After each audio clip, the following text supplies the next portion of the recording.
Un poquito más. Una aproximación a las familias materas, pero no todas, sino únicamente pues, las principales, porque si no, en fin, sería pues, prácticamente inabarcable, ¿no?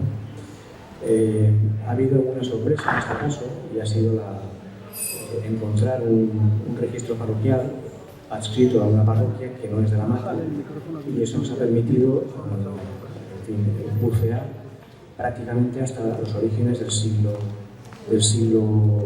finales del XVII y principios del XVIII, de 1700. Ahora lo podemos ver. ¿Sí? Sí, ahora. Vale. Esperad. Vale. Sí, bueno. Aparte de... Vale, aparte, sí que me gustaría, por favor, que la charla, no es un poco farragoso, que son apellidos, sí que fuera un poco interactiva. En cualquier caso, cualquier pregunta que si os puedo tutear, que tengáis, me paráis y preguntáis sin ningún tipo de...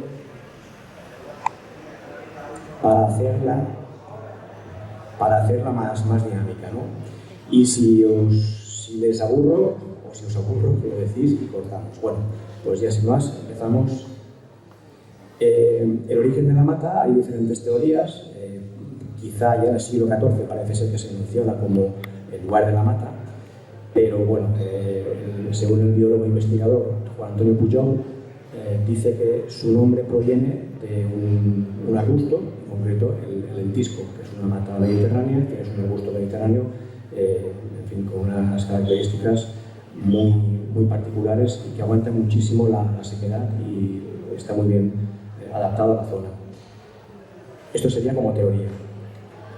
Y las diferentes denominaciones que nos ha permitido hemos encontrado en este libro de bautismos que consta en el registro parroquial de la iglesia de San Miguel de Salinas, durante 50 años aquí vemos un poquito la evolución del nombre de la Mata. En fin, como por no aburrirles, lo pueden leer.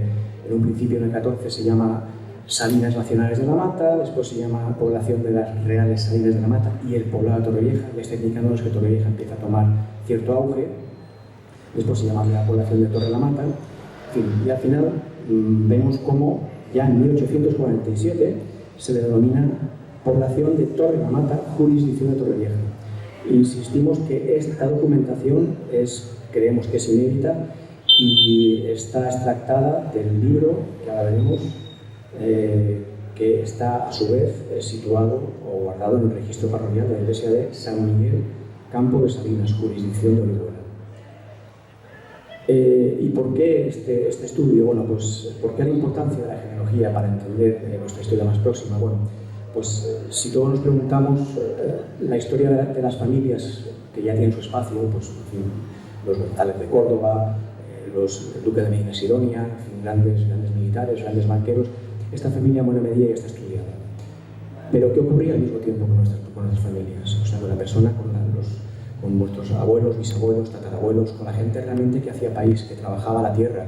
Las familias dirigentes tenían un estatus, pero ¿qué ocurría con la gente? Pues precisamente esta pequeña charla o esta pequeña disertación sirva como homenaje a todas estas personas sin nombre y sin historia, pero que pertenecen y que son parte de nuestro ADN, nunca mejor dicho. Pues precisamente nuestros antepasados, en muy buena medida, trabajaban la tierra, eran llamados a filas, pagaban impuestos, es lo que en Castilla se llamaban los pecheros, es decir, pechaban.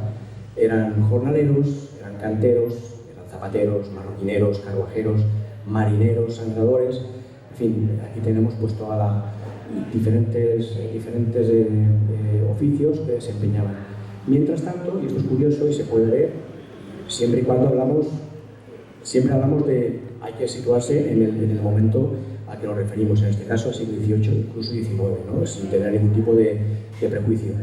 Los nobles, cuando al mismo tiempo que se decía, oye, pues fulanito de tal es padre de Ignacio Tebar, oficio jornalero o oficio propietario, pues un noble, directamente su oficio era del Estado noble, trabajaba como noble, tal cual. En fin, es sin ningún tipo de comentario en fin, peyorativo. Las fuentes documentales que se han empleado para el estudio de La Mata ha sido muy sorprendente, porque al principio La Mata, bueno, es una entidad, es una población, una localidad, un lugar que se puede pensar que es relativamente pequeño. Sin embargo, es bastante sorprendente la extraordinaria movilidad de la gente que acude a La Mata, hasta el punto que hemos encontrado población que viene de lugares tan lejanos como la Alsacia-Lorena francesa y a su vez vienen de Alicante. Esto está indicándonos la tremenda movilidad de una localidad y también está indicándonos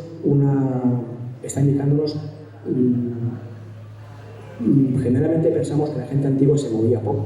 Los antiguos, sin embargo, esto demuestra que no.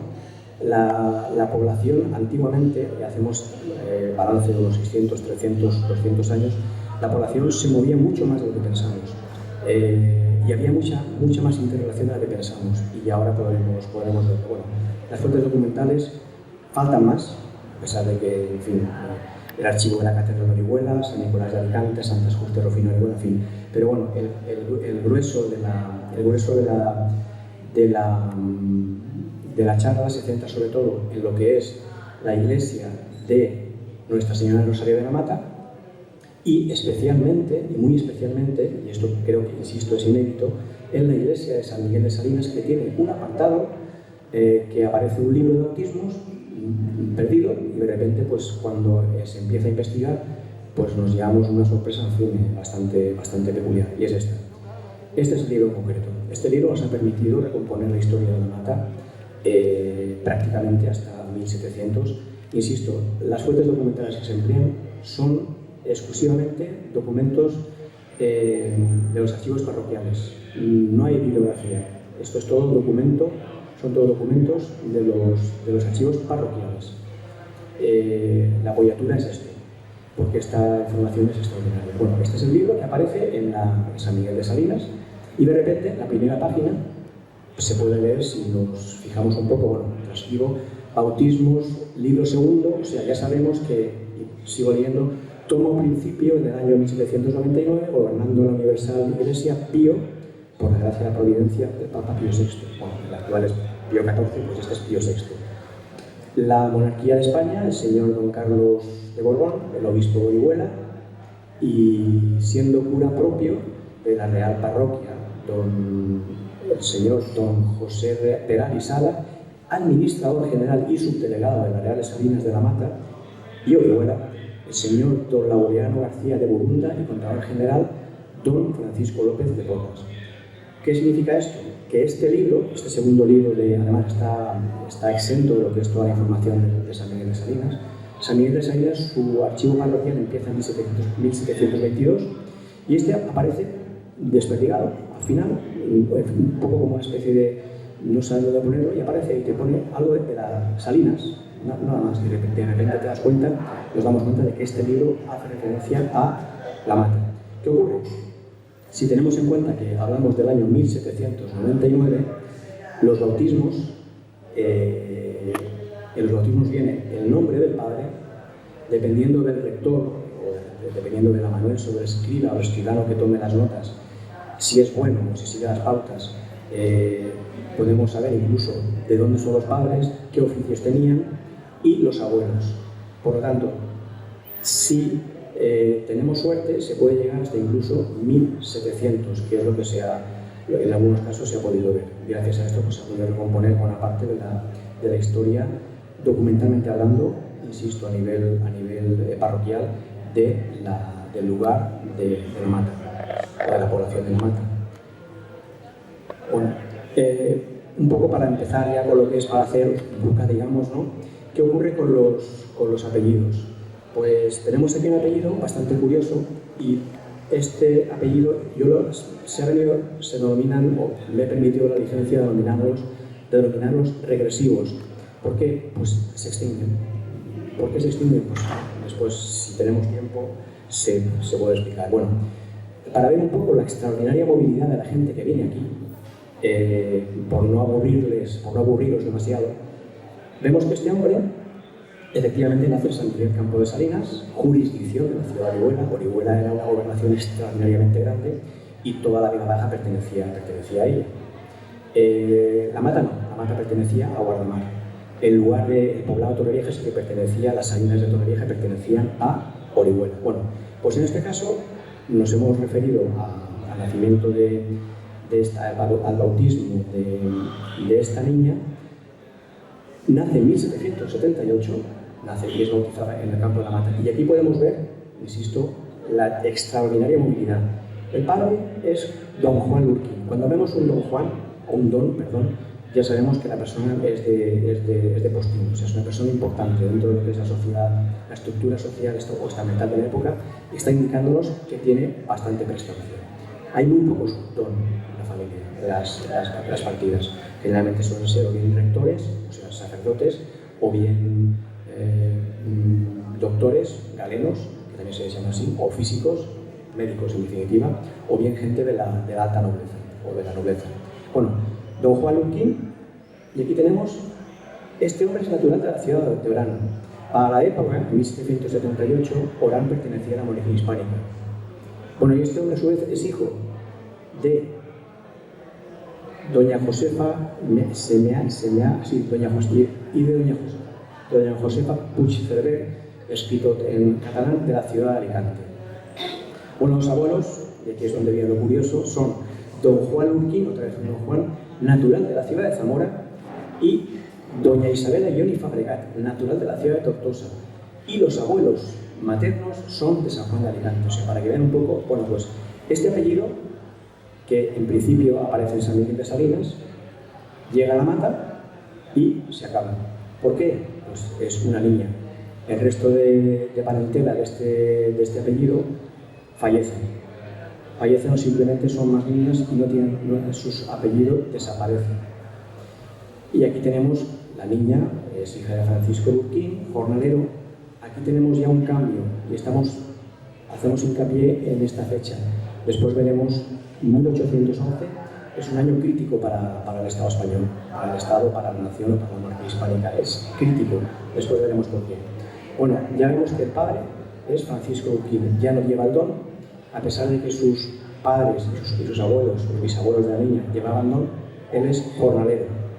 O sea, ya se ha perdido aquí una evolución. Está indicándonos que este año, 1811, ya está indicándonos algo. Ha habido un cambio fundamental en la sociedad. Ha habido un cambio, veremos por qué. Aquí vemos todavía cómo se denomina al abuelo don Juan Lurquín, aún queda parte de esa rosalia familiar. Y aquí, insistimos, enlaza, a pesar de que el Lurquín se pierde, enlaza con los Tebar, los famosos Tebar y los Cánovas. Lo mismo, vamos ahora mismo a ver un tema un poco. El bautismo para la época era importantísimo. Los niños antiguamente, antes de salir a la calle, vuestras abuelas, vuestros antepasados bisabuelos, antes de que nacieran, antes de salir, tenían que llevar al niño lo que se llamaba acristianar, porque si fallecía el niño antes de haber recibido el agua bendita de los santos óleos, ¿qué ocurría? Se marchaba a un limbo. Entonces era una cuestión cultural, antropológica de la sociedad de la época. Y aquí tenemos un caso muy curioso que está indicándonos, en este caso, cómo se suplían los rituales o el rito que ejercía o que como maestro de ceremonias hacía el sacerdote en caso de que la niña o el niño recién nacido viniera con cualquier tipo de problema, bien que el cordón umbilical diera problemas o bien naciera, en fin. La comadrona, la comadrona, seguía un rito, una especie de palabras para cristianar al niño, para que este niño, en caso de fallecimiento, pudiera no ir al limbo. Y aquí tenemos un documento precioso que nos explica, volvemos a lo mismo, resumiendo. Esta es el original, pero les edito la lectura de esta letra, que son con brómica mojada en tinta. Bueno, pues aquí dice que, en fin, la colección de las Reales Salidas de la Mata, vemos, septiembre del 14, aquí acaba de acabar la guerra de independencia, la guerra francesa, puse los santos óleos, o sea, el sacerdote está indicándonos que pone los santos óleos, es decir, no bautiza, y aquí explicamos por qué. Según un rito de nuestra Santa Madre Iglesia, fue bautizada, y esto es curioso, porque está indicándonos que aquí se hablaba valenciano. En la Vega Baja aún se hablaba aquí valenciano. porque estas heces son y en necesidad. Eso es típico de los restos antiguamente los valencianos dicen zapatillas, esparteñas, pero bueno, esto también es bonito porque indica, es a nivel cultural y antropológico, nos indica un poco lo que es la evolución de la lengua de la zona. Bueno, fue bautizada en caso de necesidad por Francisca Mascaros, no especifica, pero probablemente esta mujer fuera la comadrona, la partera del lugar. Y me constó de su valididad. Esto es validez, pero bueno, lo pone tal cual, valididad. Es decir, el sacerdote, cuando le pregunta a la comadrona, ella le dice, sí, he dicho esto y esto, entonces él dice, bien, está bien bautizado, pero yo le pongo santos óleos. Y aquí nos explica un poco, este caso lo hemos traído a colación porque es, para que veamos un poco, porque seréis, aquí habrá familia de los Tebar, los abuelos paternos, Antonio Tebar, Rafael Blasco, consortes y naturales de la Villa de Guardamar, y maternos, bueno, Antonio Andrés y Jiménez, naturales de la ciudad de Rojales, de la Villa de Rojales, perdón. Ya está indicándonos, si ya hemos visto antes con Lurquín, ya está indicándonos que la villa el lugar de la Mata era un sitio de atracción. Ya hemos visto, Guardamar sobre todo, Rojales ya aparece. Rojales ya apareció por aquí, bueno, eso los dejan. Ahora, ¿se puede? Bueno, este bautismo, si vemos, es también en caso de necesidad, pero aquí hay una variación, y muy rápidamente. Bauticé subcondición, es decir, bauticé bajo condición, es decir, este niño probablemente, este bebé, había fallecido. Y puse los santos óleos. ¿Por qué? Porque dijeron que está bautizado en casa. O sea, el niño nace y prácticamente, vamos, lo más probable es que ya estuviera, en fin, prácticamente. Lo bautizan en casa, por necesidad, pero de cuya legitimidad se dudaba con bastante fundamento y nos indica de dónde son. Aracil, el apellido Aracil, oriundo de Guardamar, y de Teresa García. Vemos la diferencia en el anterior, que el sacerdote sí que da validez al bautismo, pero en este caso no. Y como no se fía, lo bautiza otra vez, para evitar, en fin, que este niño falleciera sin cristianar. Bueno, y entramos ya en materia. Espero que aquí haya familias de Tebar. Todos los Tebar, ¿alguna persona que tenga el apellido Tebar en la sala? Bueno, pues sois todos familia, todos, absolutamente todos sois familia, sin gran manera y en vuestro origen está puesto. No hay, después lo podéis ver, y el patriarca, digamos, está ahí. Sois familia, sin duda alguna. Bueno, pues aquí tenemos, afortunadamente sabemos que hay registros parroquiales, o sea, perdón, que hay archivos, protocolos notariales, y hay archivos en los archivos históricos provinciales, pero esto se ha conseguido gracias, insisto, a el libro que se conserva en la iglesia de San Miguel de Salinas, que hace referencia, el segundo tomo, hace referencia a los bautismos de la Mata. Y tenemos este hombre, estas referencias nos vienen, afortunadamente, en ese libro. Esto no debería aparecer, pero bueno, afortunadamente no debería aparecer porque se retrotrae este año. Entonces, ¿qué ocurre? Don José Esteban, que estamos viendo que es una persona importante, nace en torno al año 1725, esto se hace un cálculo más o menos por generación. ¿De dónde es natural? De la Villa de Guardamar. Se casa con María Burgos y su profesión es guardia. Yo no he manejado prácticamente bibliografía. Amparo Moreno me pasó algunos manuales, algunos libros muy interesantes sobre Torrevieja, pero yo he preferido basarme en lo que son los documentos estrictamente parroquiales. Lo de guardia tendrá su explicación seguro, pero creo que hay una diferencia entre guardia y guarda, o quizá no. Yo me decanto creo que sí, que guardia es un oficio y guarda de la Real de Salinas es otro, según está guardando, y otro quizá sea una persona con un cargo más de orden público a nivel estatal. Bueno, este hombre es el padre, el hijo tenemos que es Francisco Tebar Burgos, lo mismo, no tenemos, desafortunadamente, no tenemos el registro de Guardamar, antes en las parroquias que hemos puesto, no se conservan los registros parroquiales de Guardamar, desafortunadamente porque se destruyeron, junto con desafortunadamente, algunos archivos más de la isla de Tabarca y de Santa Pol. Las poblaciones de la costa fueron desgraciadamente muy castigadas en las guerras y en especial en la guerra civil. Bueno, este hombre es natural de la Villa de Guardamar, a pesar de que no tenemos datos, nos indica que es de allí, y te está indicando que de Guardamar nos está indicando se desplaza al pueblo de la Mata. ¿Por qué? Se casa con Manuela Cánovas Blasco. ¿Y por qué se desplaza? Porque es guarda de las Reales Salinas de la Mata.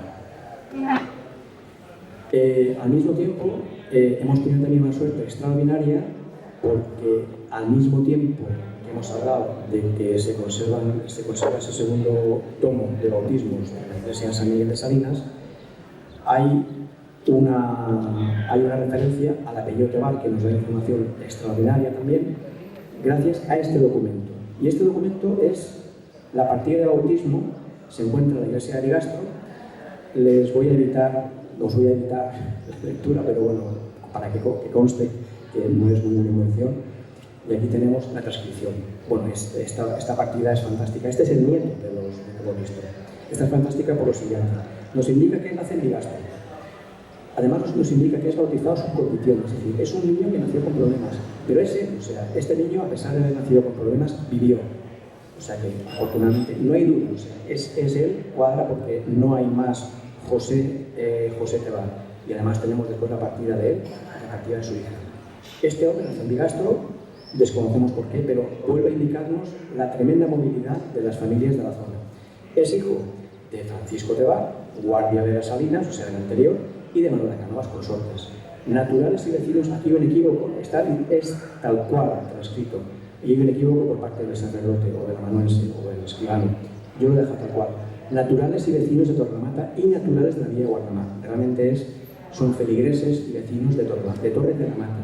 Ya vemos cómo en Ligastro se le llama Torre de la Mata en el año 1781.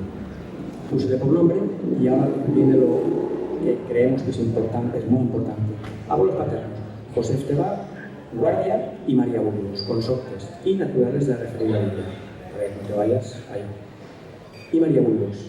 Y maternos: Máximo Cánovas, de ejercicio molinero. Como decía la gente antigua, cava tapadrica con su yica. O sea, la gente se casaba con la gente de su estatus social. No se iba a casar, porque en fin, era una cuestión de supervivencia. Tenían que casarse, en fin, los jornaleros con jornaleros y la gente con posibles. Por una cuestión de supervivencia. Había que mantener el peculio familiar para que los hijos pudieran disfrutar de él. Es una cuestión antropológica y cultural, es así, no es sin ningún tipo de menoscabo de las familias de la época. Bueno, y aquí nos explica un poco más, en fin, quiénes son los padrinos y demás. La información de este apellido es curiosísimo y se ha encontrado este documento gracias a Amparo Moreno.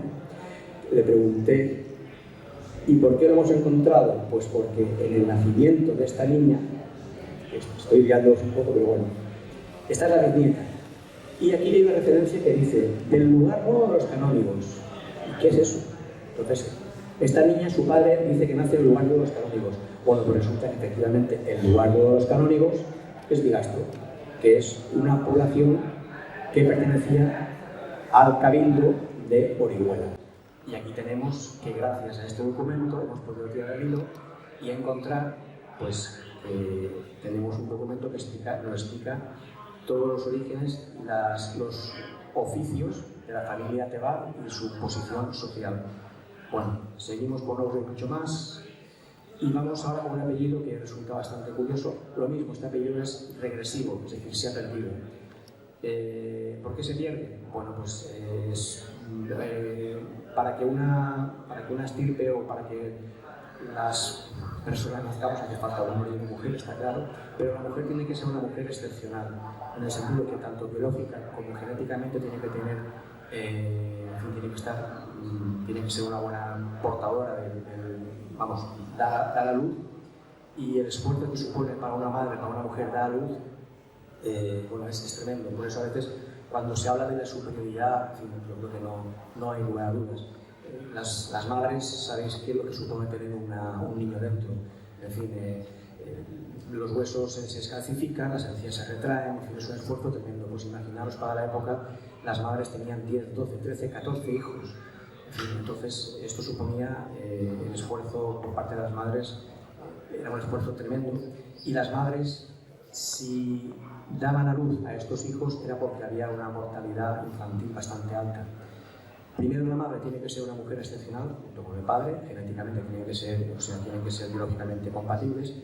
La madre tiene que ser una mujer excepcional, y luego aparte tiene que haber una preeminencia del género masculino. ¿Por qué? Porque son los niños, el género masculino es el que transmite el apellido. Entonces, en este caso, el apellido Gassó se pierde porque al final de esta estirpe prevalecen más las mujeres y poco a poco se va extinguiendo. Bueno, pues aquí tenemos el apellido Gassó que se pierde, pero este apellido estuvo en la mata.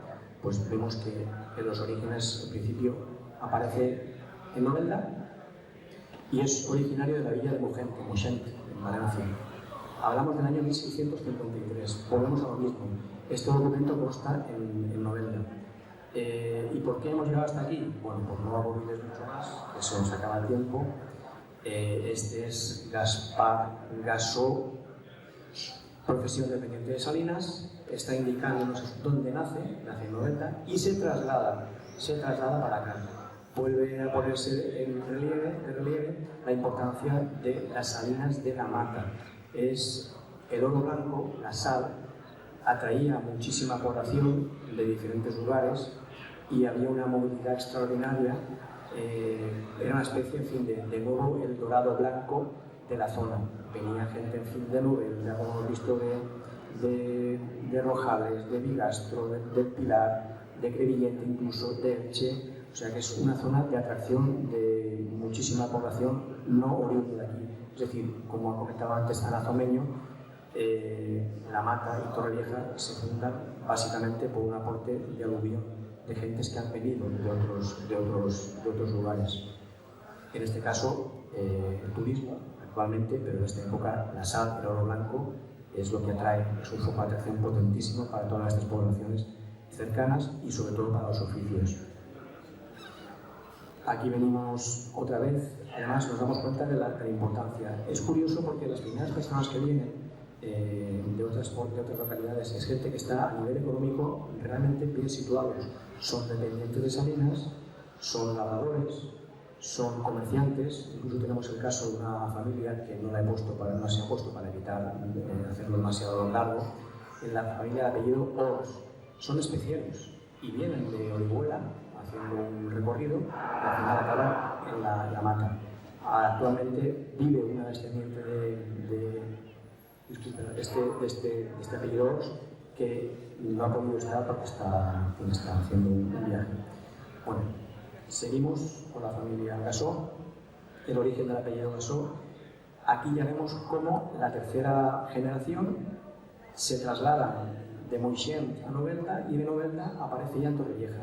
Y esta mujer se casará con Vicente Perelló Tebar, emparentan con los Tebar, pero aquí prácticamente ya acaba, porque ella es Gassó y aquí prevalecerá el apellido Perelló, que es el apellido masculino.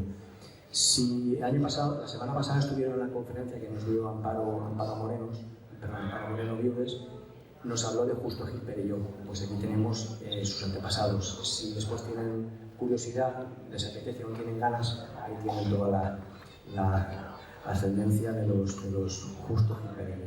Y se llama Justo, ahora veremos por qué. Seguimos, y esta ya sí que es el primer matero 100% nacido en la Mata. Se desplaza de Torrevieja y nace en la Mata. Y se casa en el poblado de Torre de la Mata con María Patrocinio Josefa Paredes Gómez. También un apellido matero, pero en esencia no es tan potente como el apellido Gassó, Patró, Perelló, Tebar, porque son apellidos que vienen de la zona de San Miguel de Salinas, incluso de Torrevieja.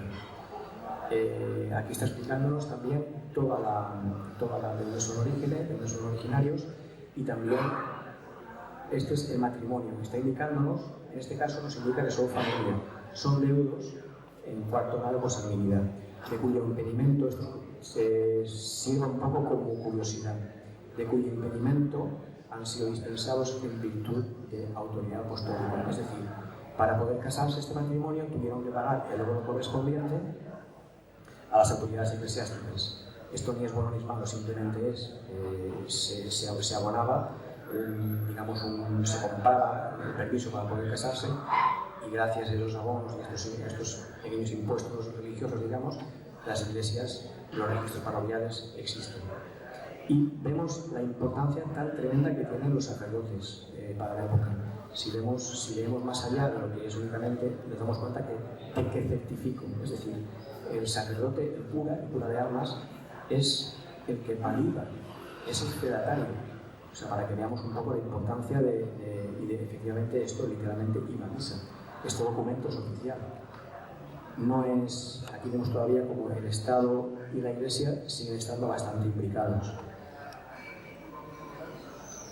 Grosso modo, se ha planteado una especie de resumen y aquí tenemos los orígenes. Luis Gassó, sabemos que nace alrededor del año 1620, de Valencia, su hijo, vemos apellidos purísimamente catalanes que son de la zona, se casa en Novelda, la familia Gassó, y estas son las diferentes denominaciones que se da apellido Gassó, los S, Gassó, permanece en Novelda durante los 100 años, prácticamente 150 años, y de repente ya aparece en Torrevieja, se trasladan, y lo que ocurre es que el apellido Gassó se pierde porque la última descendiente que lo lleva se llama Garzó, pero no hay duda, o sea, es ella, es un equívoco del escriba, y aquí vemos como los nombres de los apellidos en ocasiones pueden variar y pueden llevar a confusión.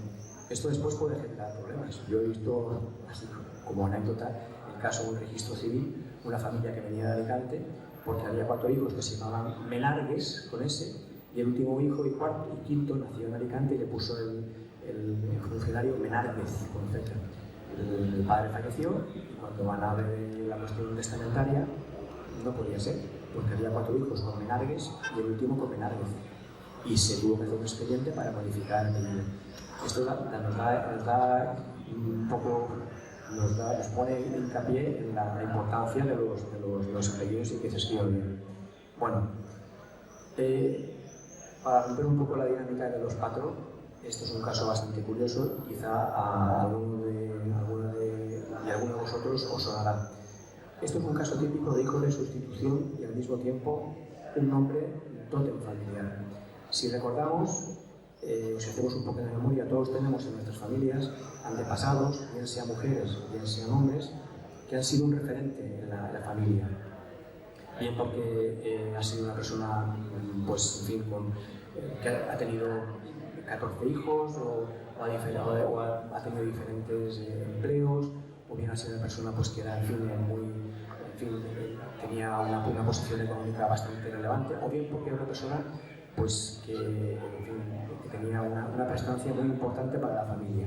Esto es lo que hemos venido denominando tótem familiar, o sea, es una figura referente en la familia a nivel, por ejemplo, en el caso de los Tebat, probablemente don José Tebat era una especie de tótem, y los hijos y los descendientes de este tótem familiar, todos le pondrían, o prácticamente todos, a sus primogénitos o a los segundogénitos, José, en honor al José.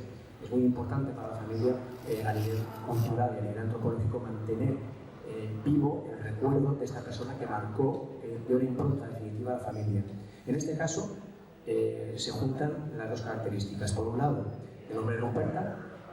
Esta mujer, Ruperta, es la madre de Pepi Ors Fernández, que es la actual directora de la Biblioteca Fernando Loaces de Orihuela. Les recomiendo que la visiten. Tiene unos fondos documentales extraordinarios, tiene unos protocolos notariales fantásticos y es un auténtico tesoro.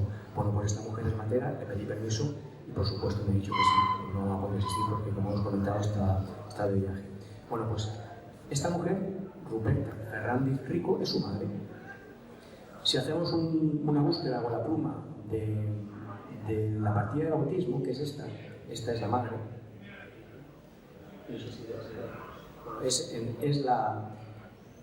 Nace la madre de Pepi Ors Fernández, nace en 1926.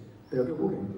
Antes nació otra Ruperta, en 1921. ¿Qué ocurre? Que esta Ruperta nace y fallece en 1924. Y la siguiente hija que tiene matrimonio le vuelven a poner Ruperta. El nombre no es baladí. No se insiste porque sí. Se insiste porque la madre de Ruperta se llamaba Ruperta. Y a su vez, la abuela de esta Ruperta se llamaba Ruperta. aquí vemos la importancia de lo que se llama un nombre tótem. Probablemente esta mujer, ya el nombre está marcando que es una persona excepcional dentro de la familia. Le pregunté a Pepe y efectivamente me dijo, mi madre ya dijo, ya no quiero más Rupertas en la familia. Y aquí acaba, digamos, la dinastía de las Rupertas. Seguimos. Este es el apellido patrón, justo patrón, a los materos o a la zona de la gente de la zona. Aquí tenemos lo mismo. Este apellido ha sido muy curioso,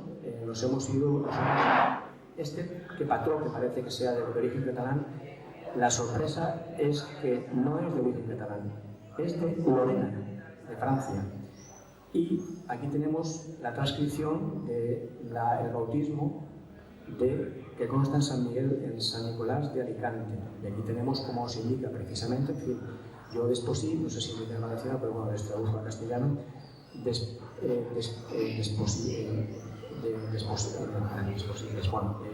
casé se va a forma a Batiste patrón, hijo de Batiste y de Catalina patrona, natural de Lorena, con Eulalia Vale, doncella, hija de Bertomeu, filla de Bertomeu Vale, de nació genovesa. Es decir, se casa un francés de la Lorena, no sabemos si entonces, no recuerdo muy bien para estas fechas, hablamos de 1600, si la Lorena era un ducado o pertenecía, pero bueno, se casa con una oriunda de genovesa, de Génova. Y este señor a su vez se vuelve a casar otra vez en Alicante, pero bueno, lo importante del caso es que este patrón forma parte de un núcleo muy potente que había en la ciudad de Alicante, que eran comerciantes. El puerto de Alicante había mucha movilidad y había una colonia muy importante genovesa, que después también aparecerá aquí, los genoveses. De hecho, Amparo Moreno Vives, y perdón por la insistencia, su apellido Moreno es genovés. También en Torrevieja hay mucha vinculación con Génova. La República de Génova tuvo una vinculación extraordinaria con la monarquía hispánica. Sin ir más lejos, por ejemplo, le sonará quizá a quien le guste la historia, el almirante de la Gloria era genovés. Pero bueno, Génova tuvo siempre una implicación muy potente con la monarquía hispánica.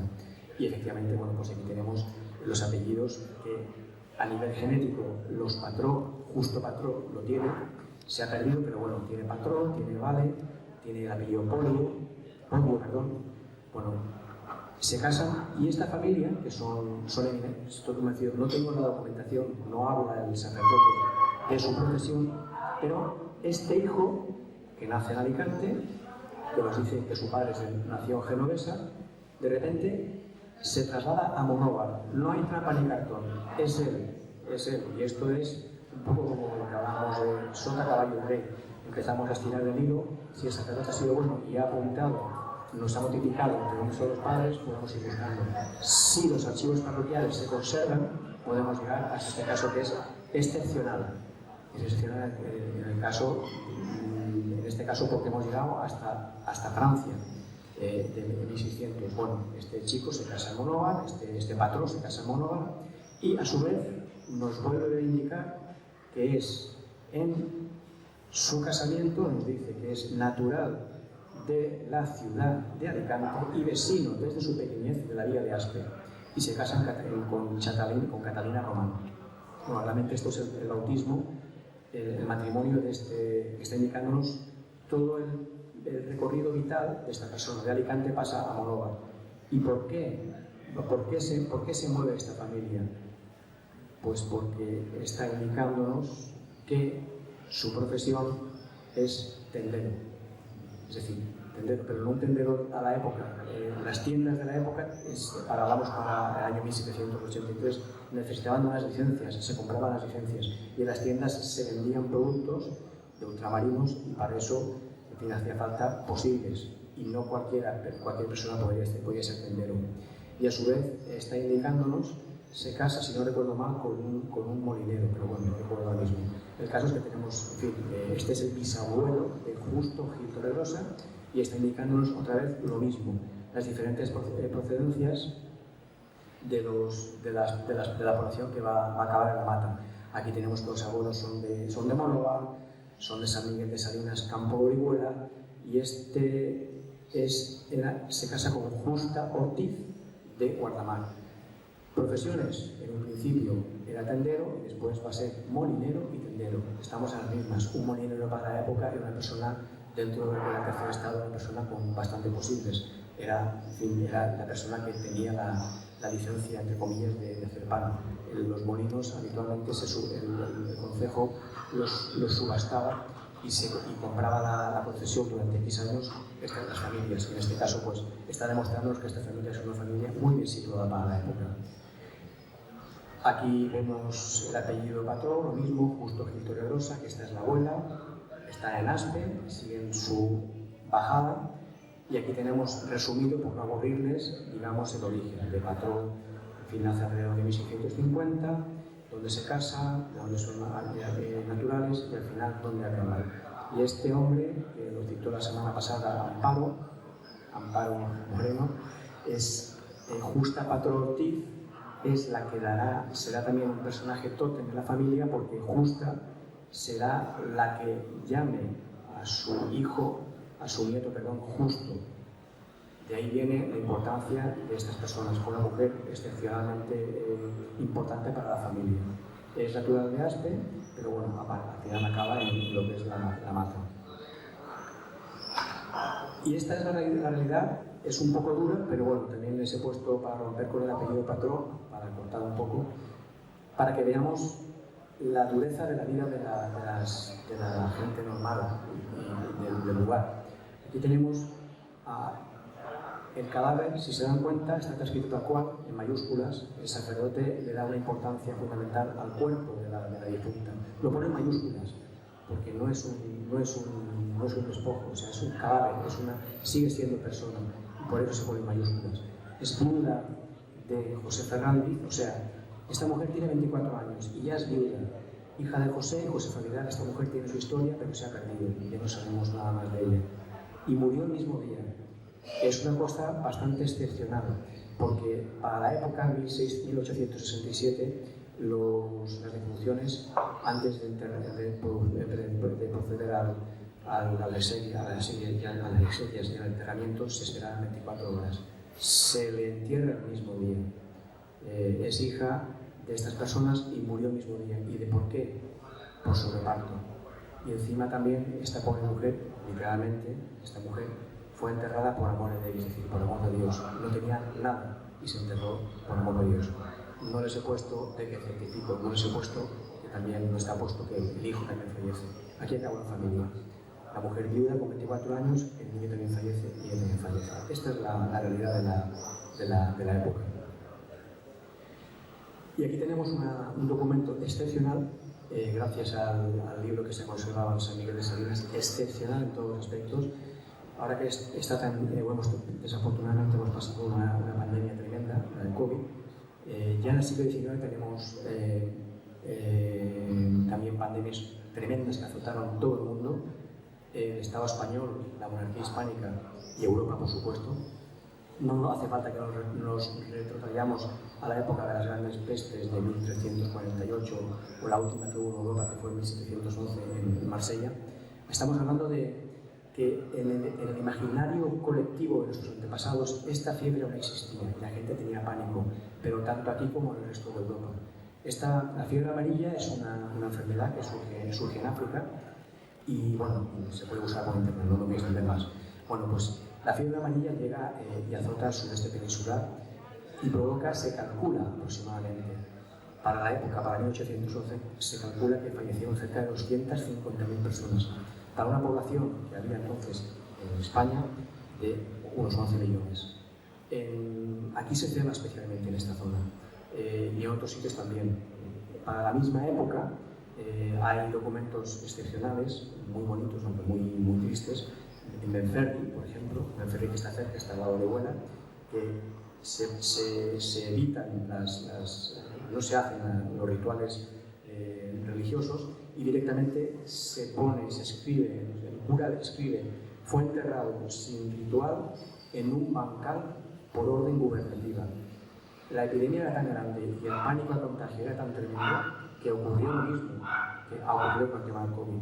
Las ciudades se pusieron en cuarentena, se cerraron, por eso antes hablábamos de los guardas. Probablemente los guardas eran carabineros, probablemente, aunque bueno, se fundan los carabineros, aquí ya existían, pero realmente se fundan en 1820. Bueno, este es el caso, les voy muy rápido, y aquí nos indica, hablamos del año 1811, disculpen un segundo más, este año es crítico para España. Estamos invadidos por el francés, en la península ibérica están campando por sus respetos las tropas del duque de Wellington, Inglaterra está arrasando todas las infraestructuras que encuentra, los franceses están arrasando todas las infraestructuras que encuentran, las cosechas no se recogen, los campos se queman, la poca gente que había estaba trabajando para el ejército, las levas eran constantes, no había población, había una pequeña edad de hielo que está estudiada por uno de los doctores de la universidad, catedráticos de la Universidad de Gante, y además se da precisamente esta peste, que se llama así, a veces le llaman incluso peste amarilla. Es decir, no es gratuita que aparezca en 1811 porque las condiciones son tremendas. Y el poco efectivo que había era para mantener el ejército. Es una época tremenda, insisto, si tenemos la suerte de poder encontrar documentación de nuestros antepasados, este año es crítico y todos tenemos, y en Europa también, antepasados directos nuestros que han fallecido en esta tremenda pandemia. Bueno, y muy rápido les leo lo básico. El sacerdote dice que puso los santos óleos y supias ceremonias de la Iglesia, nuestra madre, a una niña llamada Teresa, que yo mismo bauticé por necesidad en el campo, a causa de estar incomunicada con esta población de La Mata, en la casa habitación de don Manuel Claramunt Presbítero, donde moran sus padres por la epidemia que en Guardamar se padecía. Es decir, están confinados, están en cuarentena, la población no podía moverse. Y esto, vamos, pero aún así se bautiza, pero aún así no se bautiza, suple las ceremonias. Volvemos otra vez a hacer hincapié en la importancia del bautismo. Bueno, seguimos rápido. Este es el apellido pastor, no vamos a entretener mucho más. Lo mismo, todos los pastores de La Mata hasta prácticamente 1970, todos sin excepción, son familia. Hacemos un poquito de hincapié en que este pastor, su profesión este pastor es oriundo de la Villa de Novelda y se desplaza, nace en el 66, en el siglo XVIII, y se desplaza a La Mata. Volvemos a poner en importancia, valga la redundancia, la importancia de un foco tan potente como La Mata en cuanto a la riqueza del oro blanco. La sal era fundamental. Y este señor pastor es abuelo de Olegario Pastor Tebar. Los Tebar están parentados con todos los Tebar. Seguimos rápido, no es que voy mucho. Este es el hijo del anterior y se casa con Teresa Andrés, de profesión jornalero. Este es el cuarto abuelo de Olegario Pastor. Ya hemos visto que el padre que viene de Elda es labrador, es decir, es una persona que tenía posibles, bien porque tenía tierras o bien era un efiteuta, es decir, una persona que alquilaba, pagaba un canon a un propietario y ponía en explotación unas tierras y se quedaba con parte de la producción agrícola. Su hijo es jornalero, no es gratuito, miren la fecha, 1811. Hace 3 años que estamos en guerra con la francesa. Esto es la gran historia para mí, insisto. Esto es lo que está pasando con la población mientras, por ejemplo, Fernando VII, el mal llamado deseado, vivía en Francia en un castillo en Bayona retirado. Esta es realmente son nuestros antepasados que están trabajando las tierras y dejándose literalmente la vida para salir adelante. Este es un homenaje, insisto, a todas estas personas que no existen, pero que sí que están. Son nuestros antepasados, nosotros los llevamos. Seguimos. Aquí tenemos lo mismo, el apellido Perelló. Volvemos a otro apellido muy matero, 100%. Sus orígenes se remontan a Son de Guardamar, no hemos podido retrotraernos más. Sabemos que es Perelló. Es un apellido, probablemente es de origen catalán. Hay algunos sitios, Perelló, que haga referencia a un lugar. Antonio Perelló Sanz nace este año, es natural de la villa de Guardamar y vecino de La Mata. Se casa con Josefa y tiene este matrimonio, bautiza a 7 hijos. De estos 7 hijos, podrá ver después ahí, afortunadamente viven. Volvemos a la importancia de la madre, el padre, pero sobre todo la madre, que es capaz de sacar adelante a estos niños y sobre todo que perviva el gen masculino. Y gracias a eso, este apellido sigue hoy por hoy siendo un apellido relativamente importante en la Mata. Y este está puesto porque fallece la prócer de la Mata en el 59. Sabemos que es hijo de Manuel y de Gertrudis Sanz, por lo tanto, si él nace en 1771, podemos retrotraernos a que Manuel y Gertrudis Sanz, que se han puesto en los diferentes árboles, sabemos que estamos hablando en torno a 1750. Volvemos a decir lo mismo. Gracias en este caso, gracias a la información la obtenemos del libro de mortuorios de la iglesia del Rosario, de Nuestra Señora del Rosario de la Mata. Fallece con 88 años, y es cierto, si la población pensamos que fallecía, pero no, fallece de esta edad, y era una persona que era una persona de posibles. Hizo testamento y además especifica. Se puede encontrar, por cierto, el testamento de esta persona. Creo recordar, le pregunté a Pepi Ors, la directora de la Biblioteca y el Archivo Lo Haces, allí se pueden ir las personas que estén interesadas, se puede tirar el hilo y se pueden encontrar auténticas maravillas. Incluso se puede encontrar pues, que dejan como dote para su hija pues, una biznaga de oro, o dejan también camas, o dejan, en fin, es increíble, pero ocurren cosas, te puedes encontrar cosas realmente curiosas. Mesas, loza, ropa, en fin, es una maravilla. Bueno, pues este ha hecho testamento en el 51 y él fallece en el 59. Y aquí especifica, su obra es, aquí vemos la importancia de morir. No es lo mismo la muerte, a pesar de que es lo más democrático que tenemos. En este caso, pues vemos que antes hemos visto como la mujer fue enterrada por amor de Dios. Sin embargo, este hombre es enterrado con misa cantada, de cuerpo presente y 30 misas rezadas y hábito de Nuestra Señora del Carmen. Esto costaba dinero, y no poco. Cada misa probablemente costaba en torno a 4 reales de plata de la época, pero bueno, esto es para poner allá. Seguimos, aquí tenemos esta familia que son descendientes, este hombre es ascendiente directo de Maximino Gil Paredes y de Pepi Ors. Este documento también incluso nos puede servir bastante para poder, incluso a nivel genético, estudiar la longevidad de las personas. Bueno, seguimos, no les entretengo más. Este es su hijo, Vicente Perelló Esteban, con quien se casa con, vemos aquí, con Josefa de Andrés. El apellido Andrés es natural de Almoradí, y aquí tenemos cómo se casa en la población de La Mata, jurisdicción de Torrevieja, en el 64, con Dolores de Arsó. ¿Recuerdan el apellido Arsó? Bueno, pues aquí lo tenemos. Él cuando nace, La Mata es Real Población de Torre La Mata, en el 37, y cuando se casa ya es Población de La Mata, jurisdicción de Torrevieja. Aquí vemos la evolución. Este es la misma línea de Justo Gil Perelló. No entramos en pormenores por no aburrir.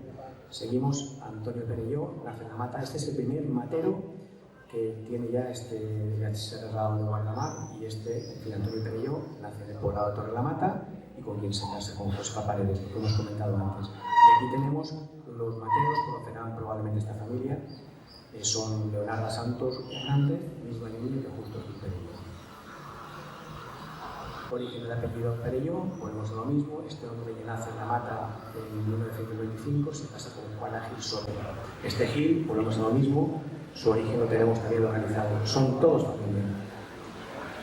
El apellido Gil, que también aparece en La Mata, volvemos a lo mismo. Aunque parezca increíble, está constatado y está documentado, está atrás, si no recuerdo mal. Todos los Gil de La Mata, todos, absolutamente todos, vienen de este núcleo. Antonio Gil Gil, natural de 1700, nace en torno a este año y es natural del lugar de Cox. Y de aquí se desplaza a La Mata. ¿Por qué se desplaza? Es maestro cirujano. Por eso en algún caso aparece como don. Origen del apellido Gil, este es el hijo, y este es Antonio Gil Pallarés, de donde es, y se casa en segundas nupcias, se casó 2 veces, y se casa con María Diana Sáez, natural de La Marquesa, y fallece en la población. Profesión, dependiente del resguardo de Saba. Es decir, está indicándonos que el hijo del médico, del galeno, del médico del lugar, ocupa también una posición dentro de la sociedad relativamente importante. Este es el nieto de los anteriores, y aquí vemos como ya pierde fuelle la familia. Tomás Gil, jornalero, se casa con Torregrosa, pero bueno, ya ni es maestro cirujano, ni es médico, ni es dependiente, ya es jornalero. aquí estamos viendo también las fechas, 1823. Estos apellidos son típicamente, por ejemplo, el Gil, hemos dicho que venía de Cox, y Pallarés, que es un apellido típicamente catalán. Se casa con Justa Patró. Esta Justa Patró es la famosa tótem familiar de Justo Perellón. Seguimos. El apellido Gil, el bisnieto, para que se vea que no hay trampa ni cartón. En este caso, el apellido Gil también acarrea también una especie de nombre tótem, Pedro. También otro nombre tótem bastante típico en la mata es, a ustedes les sonará, la gente que es matera o la gente incluso de Torrevieja, el apellido Emigdio. ¿Por qué? Porque Emigdio es el patrón de los terremotos, o sea, más que el patrón de los terremotos, bajo cuya invocación se pedía protección. Torrevieja es la mata, son arrasadas en los famosos terremotos del siglo XIX y entonces en la población, cuando se suplicaba a estos santos, se situaban bajo su advocación para evitar y para pedir protección para que no volviera a ocurrir. Ocurrían más terremotos, como sabemos. Bueno, pues este es de Pedro Gil Patrón. Este documento, para romper un poco con la línea de los Patró, es también muy importante. Este documento es una copia, realmente. Se efectúa, se conserva en el libro de mortuorios de la parroquia de la Mata y nos indica de nuevo para que veamos la importancia de las epidemias. Cada uno puede tener las creencias, cada persona puede tener las creencias que considere oportunas y puede pensar que las pandemias o las epidemias o los virus son cosas que se han creado en el laboratorio o que son cosas, entre comillas, naturales. Pero a nivel histórico tenemos una constatación y es esta. Esta es la primera epidemia de cólera que arrasó, y digo bien, el Estado español en 1834. En el siglo XIX, en el Estado español hubo 4 pandemias de cólera, y también en Europa. Bueno, para una población en este año de cerca de unos 12 millones de habitantes, fallecieron 300.000 personas. Mi tatarabuela y el de más personas, seguramente ustedes aún les quedará dentro del imaginario colectivo familiar algún tatarabuelo, algún bisabuelo suyo o algún abuelo les hablaría de la gran epidemia que hubo en 1885. Ahí falleció muchísima gente. Fue la última gran epidemia de cólera y a partir de ahí se modificaron las cuestiones sanitarias, se hizo alcantarillado porque la gente fallecía de una manera desaforada. Bueno, pues esta es la epidemia de cólera y nos explica. Este documento también es extraordinario. Es una copia que se hace. Realmente este documento se copia del año 1834. No se conserva el libro de mortuorios de la época, pero afortunadamente esta copia que hace el sacerdote nos indica lo mismo, nos indica esto. Este hombre, José Lara, profesión jornalero, trabajaba en Salinas, más o menos tenía 40 años. ¿Cuál fue su enfermedad? Cólera morbo fulminante en el año 1834 y sobre el día 15 de agosto del dicho. Y para que veamos otra vez cómo se confina la población, fue sepultado en esta misma iglesia, o sea, en la Mata, afuera de la población, fuera de la Mata, ¿dónde? En la orilla del lago de la Sal, donde trabajaba, y fue imbatido, que significa que fue infectado allí y directamente murió, fulminado, no pudiendo ser enterrado en el cementerio por la distancia y por estar interceptada la población. Es decir, se estableció un cordón sanitario en el año 34 en torno a la Mata y no se podía mover nadie. Fallece y se entierra directamente en la Mata. Si hay gente que le guste la arqueología, probablemente, dependiendo, puede ser que aún quede restos de esta persona o algunas más, porque si falleció él hubo más. Seguimos. Ya con esto vamos a terminar. Me merece un homenaje esta familia porque es una vida extraordinaria y merece un homenaje porque esta persona no tiene nombre, pero sin embargo forma parte de la gran historia. Es triste, pero al mismo tiempo hemos tenido la suerte de encontrar los orígenes. Bueno, este hombre es un tal Antonio Gómez López y leemos muy rápidamente. Nace en La Mata el 20 de junio de 1823.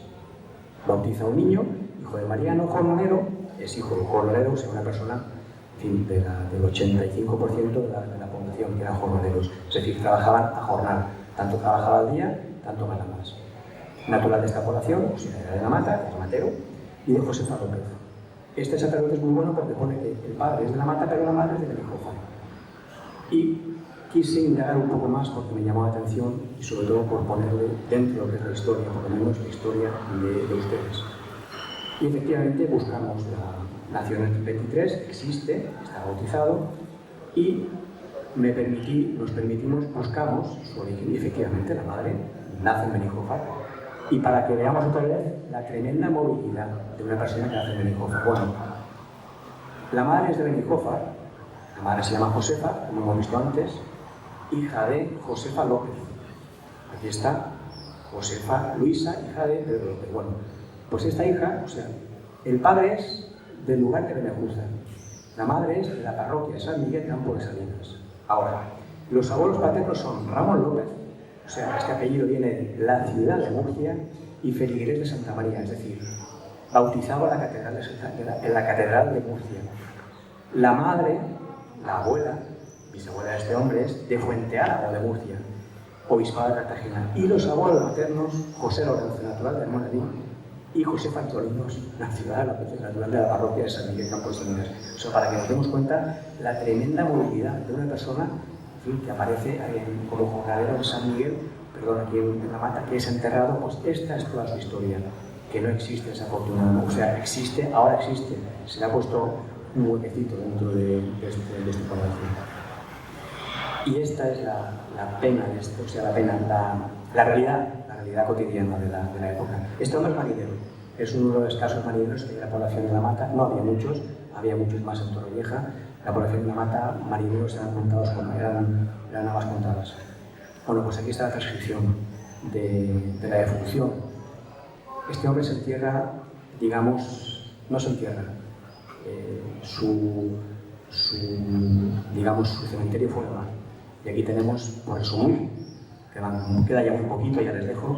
Este hombre es Mariano Gómez López, marido que fue de Vicenta Tebar, esta mujer emparenta con los Tebar, el cual pereció naufragado sobre la medianoche del día 31 del pasado diciembre de 1853, con 6 individuos más de la tripulación del barco titulado El Violín, de la matrícula de Torrevieja, que se estrelló sobre un bergantín en dicha noche corriendo temporal. Ustedes imagínense, el último día del año 1853, enfrente de las puertas de Cartagena, un buque, un barco se estrella con otro y se hunde. Aún así, hubo gente que tuvo suerte.